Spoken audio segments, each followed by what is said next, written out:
नमस्ते। Graphology versus astrology. Astrology एक ऐसा साइंस जहाँ पे आप कॉस्मिक एनर्जीज को कैप्चर करते हो at the time of birth और ये पता करते हो कि इस व्यक्ति की लाइफ कैसे जाएगी, कैसे ये व्यक्ति इवॉल्व होगा, कैसे ये व्यक्ति का लाइफ इसके बाद घटित होने वाला है। ग्राफोलॉजी का मतलब होता है hand writing and signature analysis. मतलब हैंड राइटिंग से ये पता करते हो कि व्यक्ति के मन में क्या चल रहा है और ये व्यक्ति का मन कैसे घटित हुआ है। मतलब जब आपका जन्म होता है, जन्म के बाद हर एक मोमेंट पे आप समाज से, अपने माता पिता से कुछ ना कुछ सीखते रहते हो और टिल द एज ऑफ 14 आपका सबकॉन्शियस माइंड ये बहुत सारी चीजें ग्रैब करता है, कैप्चर करता है और उसके बाद आपका एक पर्सनैलिटी क्रिएट होता है और वो कैप्चर होता है ग्राफोलॉजी। एक है इनबॉर्न टैलेंट जो एस्ट्रोलॉजी आपको हमेशा बताता है कि जन्म के साथ आपके लाइफ में कौन सी चीजें आई है, किस तरह की एनर्जीज आप कैरी करते हो, क्या एग्जैक्टली आपके लाइफ में होने वाला है। चलिए आज बात करते हैं कि इन दोनों का इंपॉर्टेंस आपके लाइफ में किस तरह से मैनिफेस्ट होता है और क्या एग्जैक्टली आपको मिलता है। मेरा नाम है सुधीर को है, मैं graphologist, numerologist, astrologer, scientific look designer and wrist watch analysis का इन्वेंटर हूँ। चलिए बात करते हैं रिगार्डिंग ग्राफोलॉजी।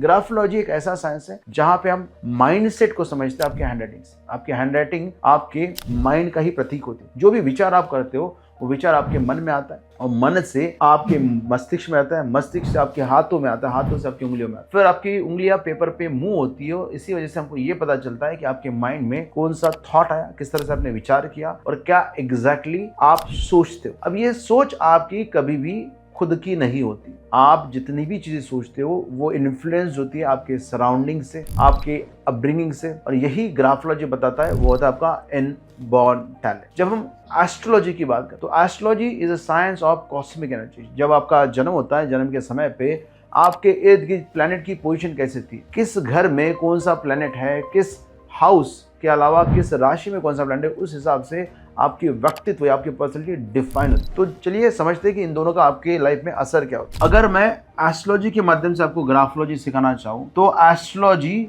में जो तीसरा घर है वो राइटिंग का होता है और यही वो घर है जहाँ पे हम ग्राफोलॉजी को देखते हैं। लेकिन मजे की बात क्या है? मजे की बात यह है कि ये घर जो है तीसरा अगर वो आपका स्किल का होता है, आपके राइटिंग का, आपकी कम्युनिकेशन का, आपके सिबलिंग्स का, आपके शॉर्ट डिस्टेंस ट्रैवल का। लेकिन सेम टाइम पे ये घर होता है आपका उपचय भाव। उपचय भाव मतलब जितना आप मेहनत करोगे उतना वो घर इम्प्रूव होते जाता है। ये एग्जैक्टली अपोजिट है आपके 9th हाउस। 9th हाउस आपका भाग्य का है। मतलब अगर आपको अपनी लाइफ में कोई भी चीज अचीव करने के लिए बहुत ज्यादा मेहनत करनी पड़ी, बहुत ज्यादा एफर्ट लेना पड़ा, तो हम उसको कहते हैं अभागा। तो तीसरा घर क्या करता है? आपके भाग्य के विपरीत काम करता है।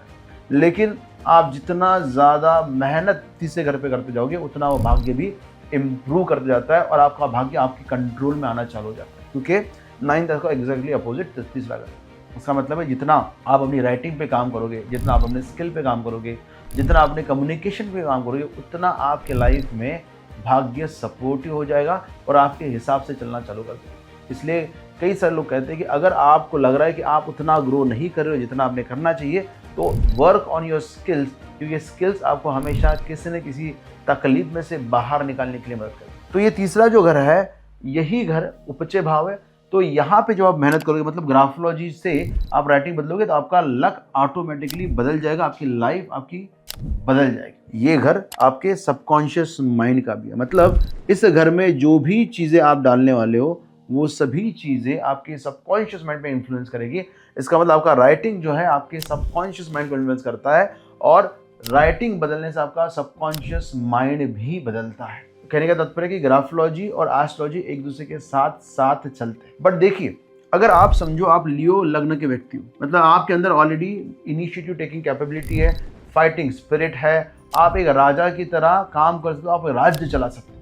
लेकिन इमेजिन करो कि आपके सराउंडिंग में ऐसे लोग आ गए जो कि साधारण से है, उतना रिस्क नहीं लेते हैं, उतना एफर्ट नहीं लेते, उतना बड़ा सोचते नहीं है। समझो कि एक शेर का बच्चा जो है वो भेड़ के बच्चों के साथ रहने लगा या बकरी के बच्चों के साथ रहने लगा। अब क्या होता है, क्योंकि बचपन से उसका अपब्रिंगिंग का माहौल वही रहा है, अब यह व्यक्ति सडनली अपनी लाइफ में जब इसके ऊपर प्रेशर आता है, संकट आता है, यहाँ पे इसने एफर्ट लेके कुछ चमत्कारिक चीजें करनी चाहिए, एक लायन इसमें दिखना चाहिए, उस समय पे क्योंकि उसका एक्वायर्ड टैलेंट जो है वो भेड़ बकरियों का था, उसके अंदर का लायन बाहर निकल नहीं पाता। बीच में मैंने एक न्यूज़ पढ़ा था, उस न्यूज़ के अनुसार एक शेर जो जिंदगी भर पिंजरे में रहा था, जब उस शेर को जंगल में छोड़ा गया तो वो एक तो जंगल के अंदर नहीं गया, बाहर ही रहा, और वहां पे कुत्तों ने मिलकर 10-12 कुत्तों ने मिलकर उस शेर की जान ली। ये क्यों हुआ? क्योंकि उस शेर के अंदर शेर कभी था ही नहीं। तो अगर आपकी कुंडली में बहुत अच्छे योग हैं, आपका लग्न अच्छा है, आपका लग्नेश अच्छा है, आपका धन योग अच्छा है, आपका राजयोग अच्छा है,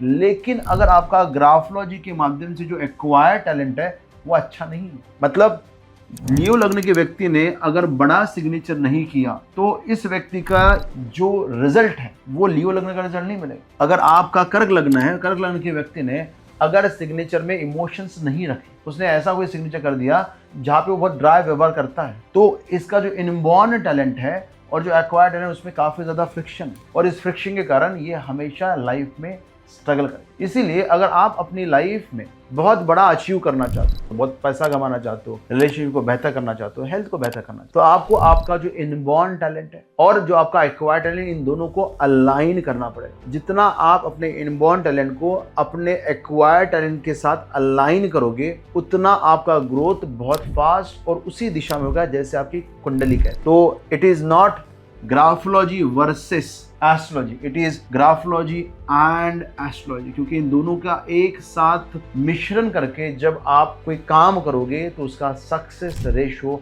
हमेशा 100% है। इसलिए जब जब मैं एस्ट्रोलॉजी की कंसल्टेंसी करता हूँ, मैं हमेशा व्यक्ति को व्यवहार बदलने के लिए करता हूँ, और व्यवहार बदलने का सबसे आसान तरीका है ग्राफोलॉजी। अगर आप ग्राफोलॉजी का इस्तेमाल करते हो, अपनी राइटिंग को सुधारते हो, तो आपका मन मस्तिष्क बदलता है, आपका व्यवहार बदलता है, आपका काम करने का तरीका बदलता है, और वहाँ से आपकी सक्सेस होने की पॉसिबिलिटी बहुत ज़्यादा बढ़ जाती है। तो दोस्तों, ये था ग्राफोलॉजी एंड एस्ट्रोलॉजी टुगेदर। अगर आपको दी गई जानकारी अच्छी लगी, आपको मज़ा आया, if you feel that I should share more such insights with you, then share, comment on this video and comment the topic which you want to understand from my point of view so that I can make a video out of it. Thank you very much for watching. See you in the next video.